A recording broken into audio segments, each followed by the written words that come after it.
aircon na DIY. So po, binukas ko lang po yan. Saka yung nandun, nasa video na po yan. At pumutol po tayo ng ganito. At ididikit po natin sa gilid. Ito po, yung labasan ng hangin.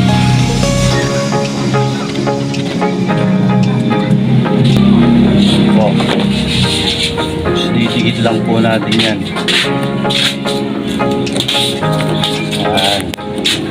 Para hindi matanggal. Tapos yung ibaba.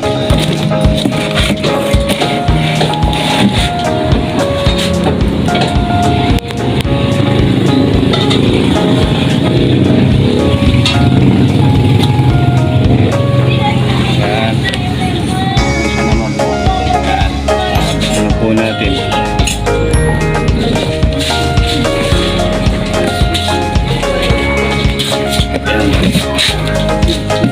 Tapos puputol naman po tayo dito para dito.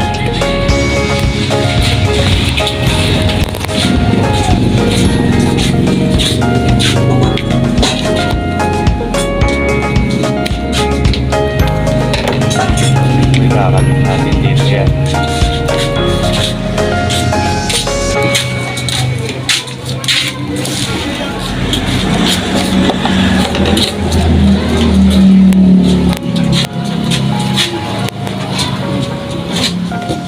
Wala po tayong ibang maisip na gamit kung ito lang po.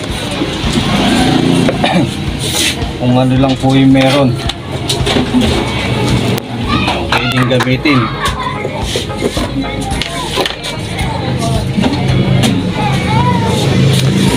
Yan.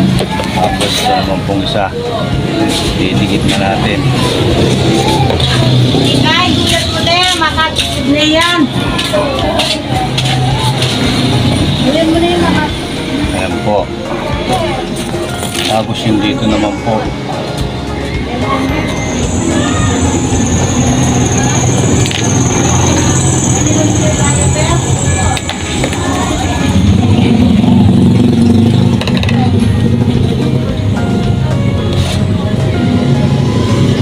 Lagyan po natin ang dalawa. Bye.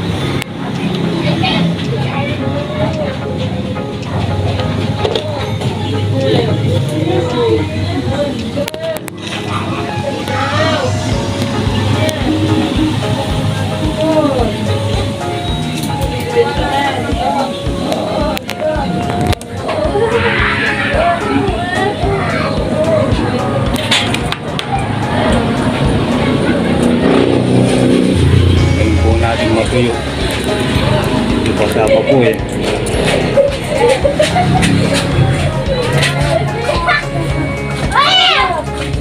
Tapos yung isa naman.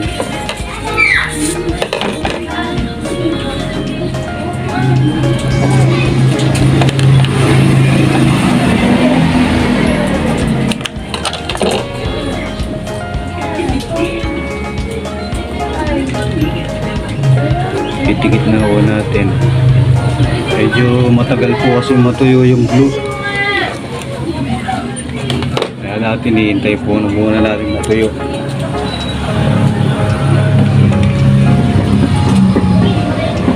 Yan po siya.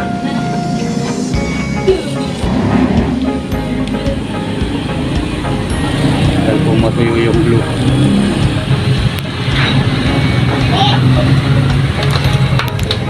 Ayan po siya ngayon.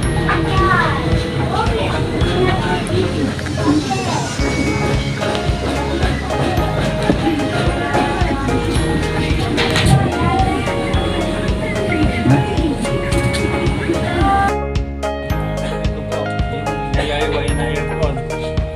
Balik po yan po. Pinutasan na po natin yan. Ayan po, i-assemble na lang natin. Bali, ito lang po yung ginamit ko. Wala po siyang maliit na electric fan, kaya chargeable lang. Bali, bubuin na po natin. Ito po yung yellow.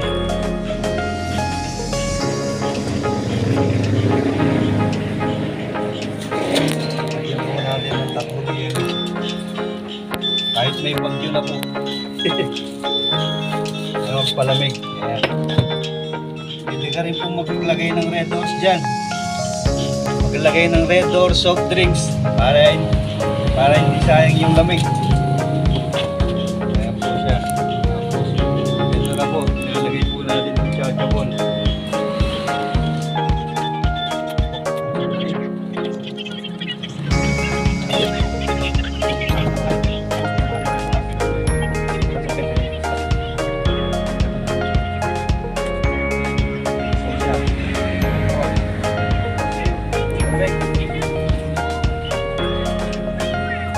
Malamig daw, Bet.